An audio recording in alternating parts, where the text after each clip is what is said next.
Good morning. My name is John, and welcome to our daily reflection. It was just over a year ago that my mother sadly passed away, and almost a year to the day when I took her funeral service. I remember when trying to put the service together, remembering those long forgotten memories about the mother I knew, remembering how secure I felt when growing up, obviously the love she showed to me, a love that I often took for granted. Even remembering those embarrassing stories she used to tell everyone. And remembering, too, how she believed in me, accepting my decisions, the decisions I made in life. How even once or twice even managed to surprise her, none more so than when I completed my Church of England's Readers Course.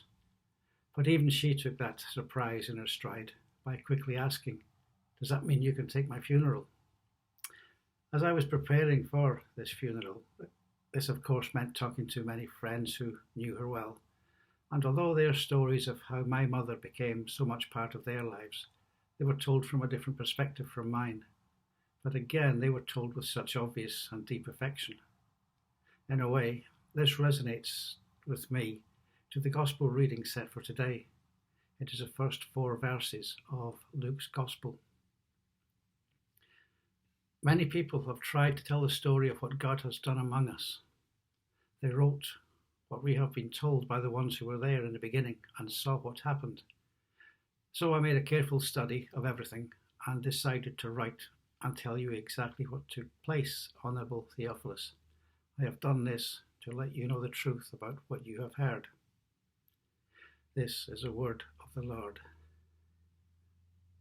Now, just as I tried at my mother's funeral, to tell her story and to pay tribute to a special person, Luke too wanted to tell the true story of Jesus.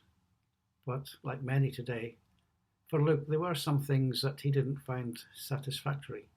So he set himself the task of examining all the records and began writing a new account that would establish once and for all exactly who this Jesus was, what he was like, what he taught, and more importantly, who he was.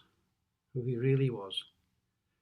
Luke was the only non-Jewish gospel writer, and there would have been a time when even Luke would have known little about the background of what went into Israel and its history, especially why the Messiah, indeed who the Messiah was, and why he would come from Israel, and what that all meant.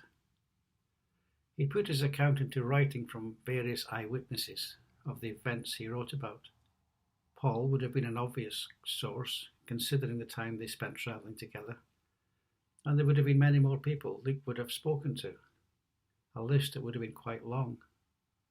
Many of the people who knew Jesus would still have been alive at the time and would have remembered such important events in their lives.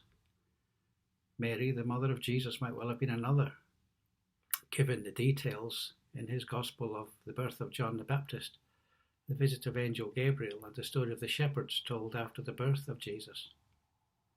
This because he wanted to emphasize that Jesus was a friend not only to Jews but to the outcasts of the time, like shepherds, and from different races and nationalities, from Romans to Samaritans, both despised and looked down on by the Jews of the time. That would have been important to Luke because he, as a Gentile, as a non-Jew, he would have been considered an outsider. He made sure to give detailed accounts of everything he wrote, so that those who were not familiar with the Jewish traditions, customs, places, and Old Testament references would be able to understand the history of Jesus, his plan for salvation. Another thing he emphasized was the humanity of Jesus, especially how he not only gave voice to those marginalized by society, but also to women. More than the other gospel authors, he not only took note of them, he wasn't afraid to let them take center stage, not only in his telling of the resurrection of Jesus, but also in the telling of the growth of Christianity, in the continuation of the gospel named after him, the Acts of the Apostles. The story told by Luke from the Gospel to the book of Acts spans over 60 years, starting with the birth of John the Baptist, ending with the gospel being preached by Paul in Rome. And if I can finish today with a prayer. Today, as I struggle, Lord, today it is not easy to believe. Today, the voices of the world ring loud. And today, the centre of my life is me. Today, please be the strength I need.